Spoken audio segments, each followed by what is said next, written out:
Good evening, बच्चों. I am your chemistry teacher. My name is Kakuli Rai. You all are most welcome to my class Syllabus Guidance. Today's our topic is interhalogen compound. Antara halogen यौगिक. तो चलिए हम अपना पढ़ाई शुरू करते हैं. इंटरहैलोजन कंपाउंड, अंतरा हैलोजन यौगिक. तो अंतरा हैलोजन यौगिक क्या है? सबसे पहले हम उसका डेफिनेशन बताते हैं. जब दो अलग अलग हैलोजन आपस में जुड़ करके कोवैलेंट कंपाउंड यानी सहसंयोजक यौगिक बनाते हैं, उसे अंतर हैलोजन कंपाउंड कहते हैं. इसकी इलेक्ट्रोनेगेटिविटी में अंतर कम होता है और इसे X से दर्शाया जाता है. अब दो अलग अलग हैलोजन किसको कहा जाता है? जो कि हमारे पीरियोडिक टेबल में 17th ग्रुप में जो तत्व होते हैं उसको कहा जाता है हैलोजन ग्रुप. वो कौन कौन से तत्व होते हैं? वो है आपका fluorine, chlorine, bromine, iodine and एस्टेटिन. अब हम इसको याद कैसे करेंगे? एक श्लोक के द्वारा. फिर कल बाहर आई अंटी, फिर से फ्लोरीन, कल से क्लोरीन, बाहर से ब्रोमीन, आई से आयोडीन, अंटी, एटीन, एस्टेटिन. ठीक है. तो ये जितने भी हैलो तत्व होते हैं इनको हैलोजन समूह में रखा गया है और इसको हम लोग X से दर्शाते हैं. अब हमने एक चीज बताया कि इनकी इलेक्ट्रोनेगेटिविटी में अंतर बहुत कम होता है ना. जैसे मान लीजिए फ्लोरीन का इलेक्ट्रोनेगेटिविटी यानी विद्युत ऋणात्मकता 4.0, क्लोरीन का 3.0, ब्रोमीन का 2.8, आयोडीन का 2.6 एंड एस्टेटिन का 2.5 होता है. ठीक. अब हम लोग इसको फिर अब हो गया, ये आप लोगों को समझ में आ गया. उसके बाद हम इसका टाइप्स देखते हैं कि ये कितने प्रकार के होते हैं. अंतर हैलोजन यौगिक यह 4 प्रकार के होते हैं, 4 टाइप्स के होते हैं.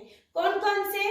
X, X-1, X, X-3, X, X-, ये डैश है ना, ऊपर में एक तो देखिएगा 1 लिखा है, इसका मतलब ये डैश है. इसको हम लोगों को ऐसे तिरछा लाइन करके दिखाना है. 5X, X-7. अब इसमें ये पता चले, कैसे पता चलेगा कि X का मतलब क्या है और X- का मतलब क्या है. ठीक है.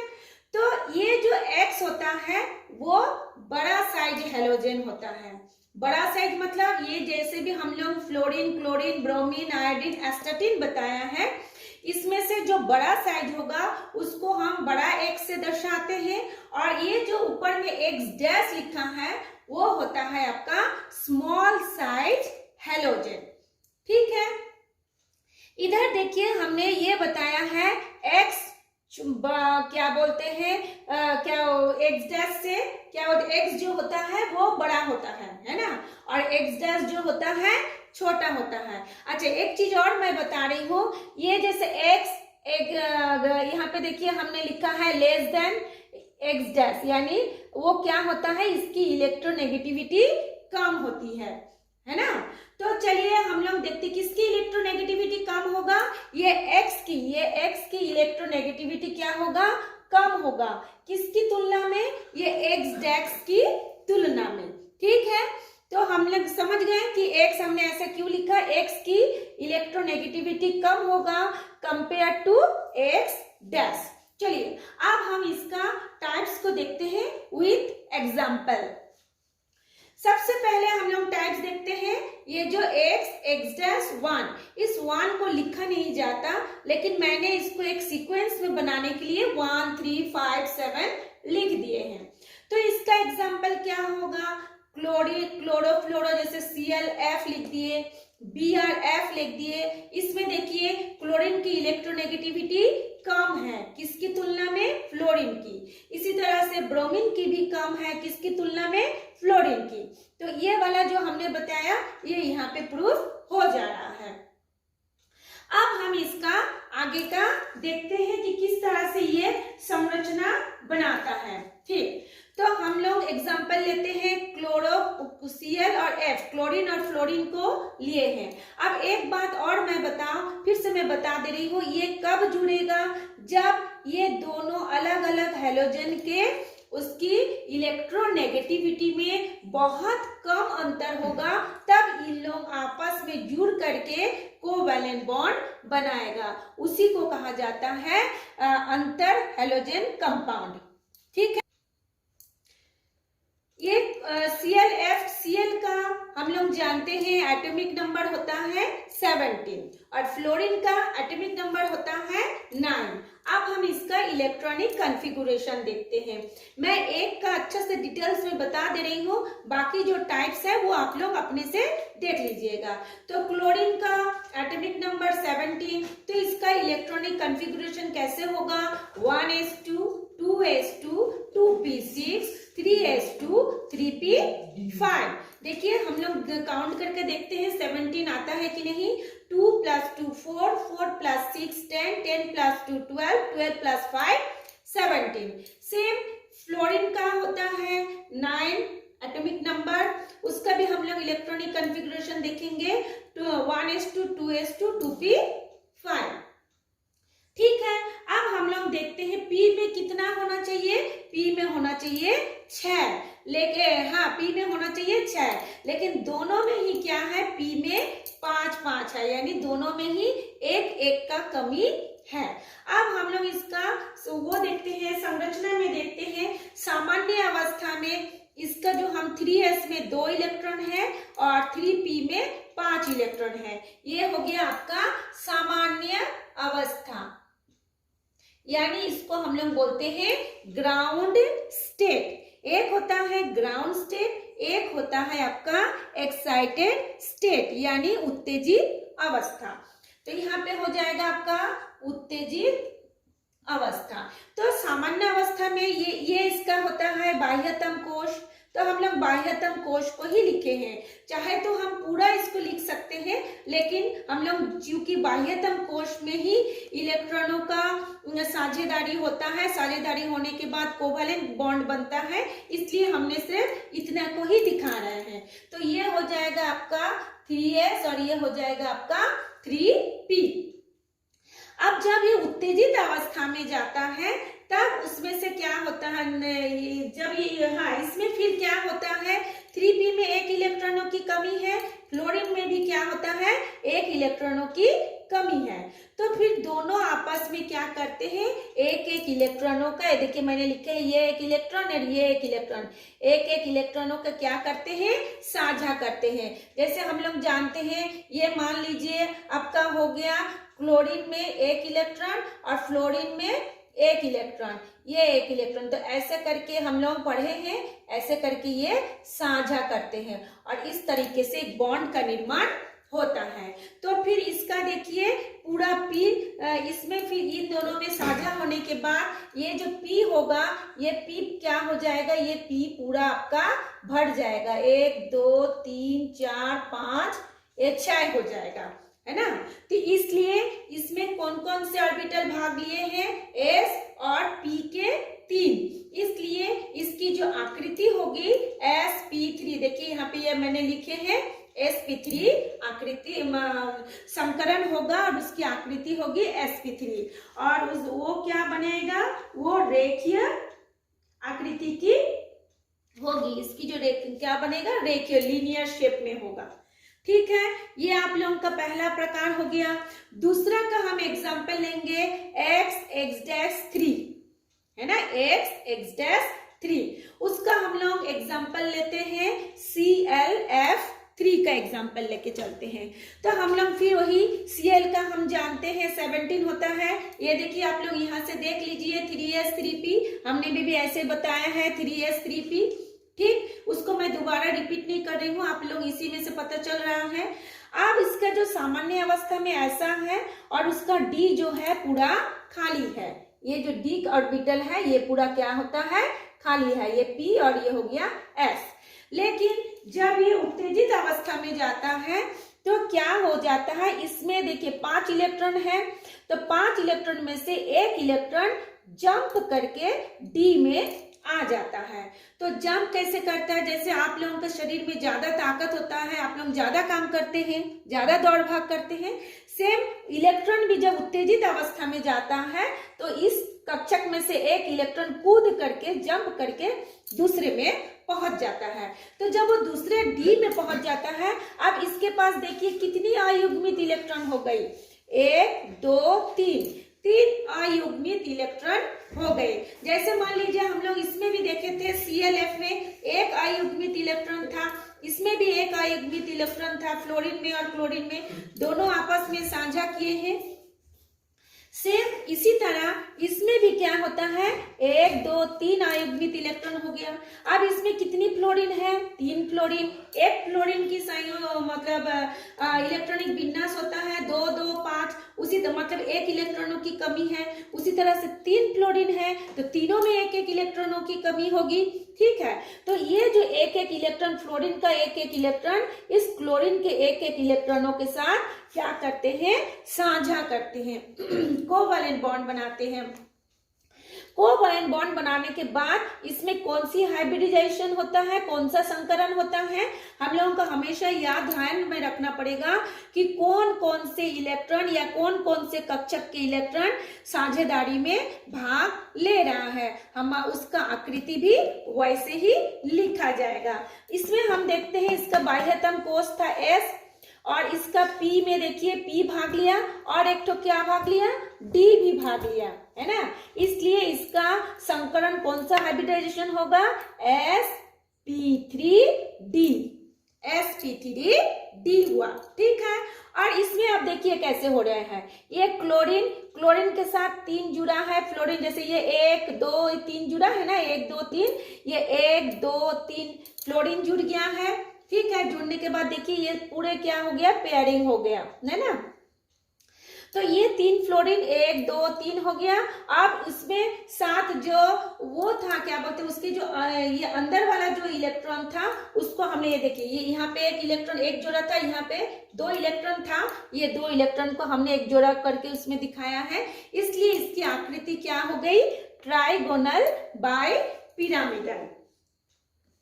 ये था आप लोगों का, ये दोनों आप समझ लिए। अब हम लोग नेक्स्ट टॉपिक पे जाते हैं, x5।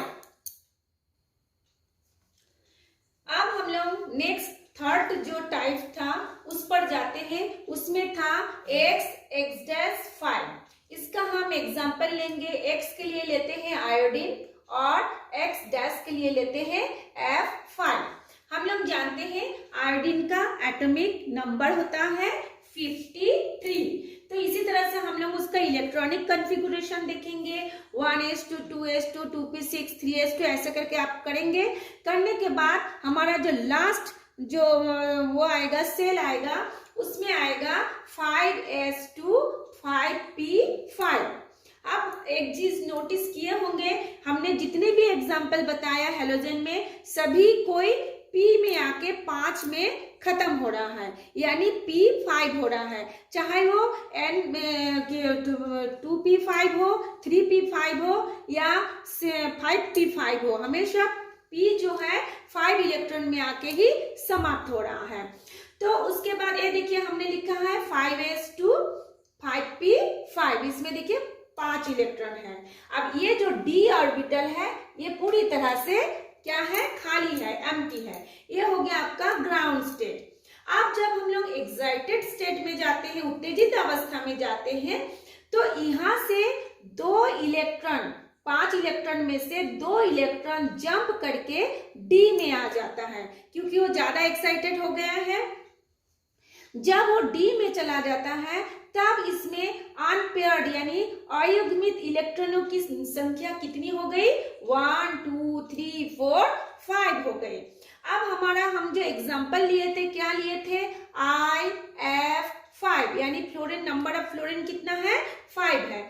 हम जानते हैं फ्लोरीन का एटॉमिक नंबर 9 होता है, 1s2 2s2 2p5 हो गया, यानी 5 हर एक फ्लोरीन में एक एक इलेक्ट्रॉनों की कमी है। जैसे हम लोग बोले थे ना, P में कितना होता है, 1 2 3 4 5, माने एक फ्लोरीन में एक इलेक्ट्रॉनों की कमी, मतलब पी में कितना होना चाहिए, टोटल 6 होना चाहिए, लेकिन 5 है, यानी एक इलेक्ट्रॉनों की कमी है। इसी तरह से 5 फ्लोरीन में एक एक करके 5 इलेक्ट्रॉनों की कमी है। तो इन लोग फिर क्या करते हैं, एक एक इलेक्ट्रॉन सोचते हैं हम लोग आपस में साझा कर ले, कोवैलेंट बना ले, तो हम एक स्टेबल कंपाउंड बना पाएंगे। तो फ्लोरीन का एक एक इलेक्ट्रॉन इसके पास आता है, आने के बाद इन लोग क्या करते हैं, ऐसे करके साझा करते हैं, यानी उसमें संकरण होता है, हाइब्रिडाइजेशन होता है। तो संकरण करने के बाद देखिए सब में जो पहले सिंगल सिंगल था, अब सब में देखिए ये डबल डबल हो गया है ना। अब हम लोग देखते हैं कि इसमें कौन सा संकरण हो रहा है। अब देखते हैं, एस भाग लिया था, पी भाग लिया है, डी का 5 में से 2 भाग लिया है, तो इसका हम लोग कौन सा संकरण लिखेंगे, sp3d2 हाइब्रिडाइजेशन। ठीक है, अब हमें इसका स्ट्रक्चर कैसे होगा, तो देखिए यहाँ पे आयोडीन है, 1 2 3 4 5 फ्लोरीन हो गया, और इसमें ये जो 2 इलेक्ट्रॉन बच गया था, ये यहाँ पे ऐसे करके हमने बताया है, देखिए इसमें 2 इलेक्ट्रॉन लिखा है, जिस कारण उसका शेप क्या हो जाएगा, अगर ये नहीं रहता तो स्क्वायर होता, और ये थोड़ा सा आ गया है, जिस कारण इसका जो आकृति होगी स्क्वायर पिरामिडल हो जाएगा। उसके बाद हम लोग चलिए आगे का देखते हैं। ये देखिए नेक्स्ट जो हमारा 4th जो टाइप्स था वो हो गया आपका X7। तो हमने इसका एग्जांपल लिए हैं हेप्टा फ्लोरो आयोडीन, यानी IF7। तो आयोडीन का हम जानते हैं 5s2 5p5 होता है, ये आप पहले भी देखे हैं। अब हम इसका ग्राउंड स्टेट में आपका वो देखते हैं, इलेक्ट्रॉनिक जो कॉन्फ़िगरेशन है, 5s2 में 2, 5p में 5, क्योंकि p में 5 ही है, चाहे आप फ्लोरीन का लीजिए चाहे आप एस्टाटीन का लीजिए, p में हमेशा 5 ही होगा और s में 2। जब वो उत्तेजित अवस्था में जाता है तो उसमें क्या होता है, s का एक इलेक्ट्रॉन d में पहला में आ गया, और इधर p में जो 5 इलेक्ट्रॉन था उनमें से 2 इलेक्ट्रॉन भी d में आ गया है। अब हम देखते हैं कि इस अवस्था में, उत्तेजित अवस्था में अयुग्मित इलेक्ट्रॉनों की संख्या कितनी है, 1 2 3 4 5 6 7 है। ठीक है, और जो हमने फ्लोरीन हेप्टा फ्लोरो लिए हैं, यानी फ्लोरीन की जो 7 जो फ्लोरीन लिए थे, वो जो होता है सबके पास एक एक इलेक्ट्रॉनों की कमी है। क्यों, क्योंकि फ्लोरीन में एटॉमिक नंबर 9 होता है, 1s2 2s2 2p5, यानी उसके p में 5 है, तो एक इलेक्ट्रॉनों की कमी, क्योंकि 6 होना चाहिए, और ये जो है इसमें भी अयुग्मित इलेक्ट्रॉन हो गए उत्तेजित अवस्था में। तो उस समय क्या करते हैं, हर एक का एक एक इलेक्ट्रॉन, जैसे फ्लोरीन का एक इलेक्ट्रॉन जो आपका आयोडीन के s एक इलेक्ट्रॉनों के साथ क्या करते हैं, यहाँ पे साझा करते हैं, फिर इसके साथ p का 3 के साथ f तो 3 करते हैं, फिर d के 3 अयुग्मित इलेक्ट्रॉनों के साथ, माने एक एक इलेक्ट्रॉनों के साथ फ्लोरीन के एक एक इलेक्ट्रॉन क्या करते हैं, शेयरिंग करते हैं, शेयरिंग करके कोवैलेंट बॉन्ड का फॉर्मेशन करते हैं। अब इस परिस्थिति में इसका आकृति कैसे होगी, sp3, देखिए ये हो गया sp3d3। तो देखिए इसमें दोनों, जब फ्लोरीन और ये आयोडीन का दोनों का इलेक्ट्रॉन आ जाता है तो इसमें देखिए पेयरिंग हो जाता है, युग्मित हो जाता है ना। और हमेशा मैंने आपको बताया है, ये जो इलेक्ट्रॉनों का जो तीर के निशान से दर्शाते हैं, एक तो क्लॉकवाइज और एक तो एंटी क्लॉकवाइज होता है।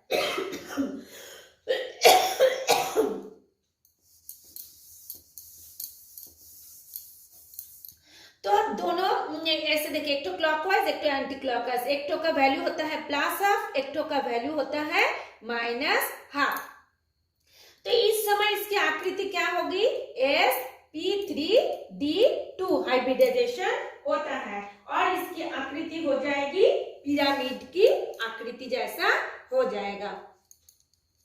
तो ये आप लोग देख लीजिए, ये पिरामिड की आकृति ध्यान से देखिए ऊपर से नीचे। तो ये था आज हमारा अंतर हैलोजन यौगिक के बारे में। आशा करती हूँ आप लोगों को समझ में आ गया होगा, और यदि समझ में आ गया है तो आप लाइक करिए, और यदि आपको इसमें से कुछ भी पूछना है आप कमेंट्स करके पूछ सकते हैं, और इसको आप शेयरिंग करके अपने फ्रेंड को भी लॉकडाउन में उसको भी पढ़ाई में मदद कर सकते हैं। और जो फर्स्ट टाइम मेरे इस चैनल को देख रहे हैं वो इस चैनल को सब्सक्राइब करके रखिए, ताकि आपको बाकी वीडियोस भी मिल जाए और आपको पढ़ने में आसान हो। तो इतना देर तक मुझे देखने के लिए, समझने के लिए थैंक्स वंस अगेन।